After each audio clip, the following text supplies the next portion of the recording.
আসসালামু আলাইকুম রহমতুল্লাহ। আলহামদুলিল্লাহ আলহামদুলিল্লাহ ওয়াহদা ওয়াসসালাতু ওয়াসসালামু আলা মান লা নাবিয়্যা বা'দ। সম্মানিত সুধী, আমরা আলোচনা করছিলাম কাদিয়ানী সম্পর্কে। ভারতের পাঞ্জাব প্রদেশে কাদিয়ান নামক গ্রামে 1839 খ্রিস্টাব্দে এই মিথ্যুকের জন্ম হয়। তার নাম গোলাম আহমদ, বাবার নাম গোলাম মর্তুজা, তার আম্মার নাম চেরাগ বিবি, এবং তার গ্রামের দিকে সম্পৃক্ত করে তাকে কাদিয়ানী বলা হয়। আপনারা জানেন, তখন এই ভারত উপমহাদেশ ব্রিটিশরা শাসন করত এবং এই ব্রিটিশরা তাদের ক্ষমতাকে দীর্ঘায়িত করতে এবং মুসলিমদের পক্ষ থেকে ধেয়ে আসা জিহাদকে প্রতিহত করতে মির্জা কাদিয়ানীকে নবী হিসাবে দাঁড় করায়। কেননা জিহাদ যেহেতু আসমানি ওহির মাধ্যমে প্রমাণিত, আর তাকে রহিত করতে হলে প্রয়োজন আর একটা আসমানি ওহির, আর তা তো কোনো নবী ছাড়া সম্ভব না। তাই তারা মির্জা কাদিয়ানীকে নবী হিসাবে দাঁড় করিয়ে তার মাধ্যমে ইংরেজদের বিরুদ্ধে জিহাদ করা হারাম ফতোয়া নেয়। মোহতারাম হাজরিন, এত অপচেষ্টার পরেও ব্রিটিশরা এই দিনে বেশি দিন টিকে থাকতে পারে নাই। কেননা জালেমের জুলুম কখনো স্থায়ী হয় না। কিন্তু দুঃখের বিষয় হলো, ব্রিটিশরা তো ঠিকই বিদায় নিয়েছে, কিন্তু তাদের সেই লাগানো বিষ বৃক্ষ এখনো রয়ে গেছে।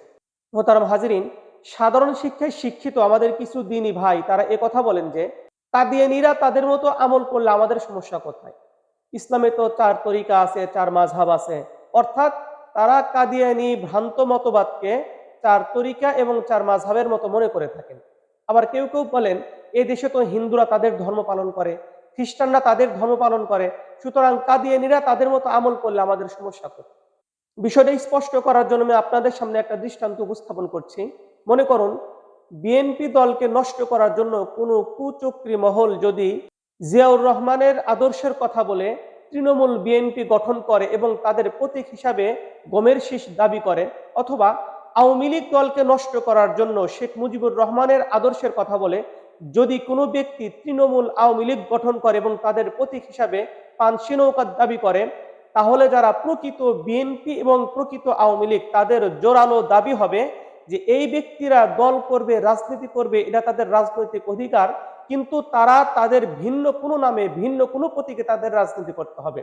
আমাদের নাম বা আমাদের প্রতীকের সাথে সাদৃশ্য রাখে এমন কোনো প্রতীক ব্যবহার করে আমরা তাদেরকে রাজনীতি করতে দেব না। কেননা সচেতন ব্যক্তি বলতেই বুঝবেন যে এই ব্যক্তিদের উদ্দেশ্য আসলে সৎ নয়। মোহতারাম হাজরিন, ঠিক তেমনি ভাবে আমাদের কথা হলো যে মির্জা কাদিয়ানীকে নবী হিসাবে মানবে, তার অনুসরণ করবে, এটা তাদের ব্যক্তিগত বিষয়, কিন্তু সেটা মুসলিম পরিচয় কেন? যেহেতু তারা কাফের, সুতরাং তারা কাফের হিসেবে তাদের অনুসরণ করুক, কিন্তু মুসলিম পরিচয় দিয়ে আমাদের ভাইদেরকে বিভ্রান্ত করবে, এটা তো হতে পারে না। মোহতারাম হাজরিন, আপনারা জেনে থাকবেন যে ইহুদিরা আমাদের আখরি নবী মুহাম্মদ সাল্লাল্লাহু আলাইহি সাল্লামকে নবী হিসাবে না মানার কারণে কাফের, খ্রিস্টানরাও ঠিক একই কারণে কাফের, হিন্দুরাও ঠিক একই কারণে কাফের। ঠিক তেমনি ভাবে কাদিয়ানীরাও আমাদের নবীকে শেষ নবী না মানার কারণে তারাও কাফের। অন্যান্য বিধর্মীরা যেভাবে কাফের, তারাও ঠিক একইভাবে কাফের।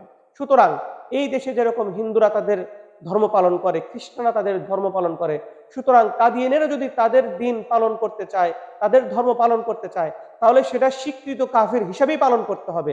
মুসলিম হিসাবে পরিচয় দিয়ে আমাদের কোনো মুসলিম ভাইয়ের ঈমান হরণ করবে, এই সুযোগ আমরা তাদেরকে দেব না। তাই আমরা মাননীয় সরকারের কাছে শুভনীয় অনুরোধ করছি যে আপনি এই সমস্ত প্রতারকদের, এই সমস্ত কুচক্রী মহলদেরকে চিহ্নিত করুন এবং সংসদে তারা যে কাফের, এরা রাষ্ট্রীয়ভাবে বিল পাশ করুন এবং মুসলিম উম্মাকে, বিশেষ করে বাংলাদেশের নাগরিকদের তাদের প্রতারণা সম্পর্কে সচেতন করুক। আল্লাহ রাব্বুল ইজ্জাত আমাদের সকলকে এই কাদিয়ানীদের বিষয়ে সতর্ক হওয়ার ও অপরকে সতর্ক করার তৌফিক দান করুক। আসসালামু আলাইকুম ওয়া রাহমাতুল্লাহ।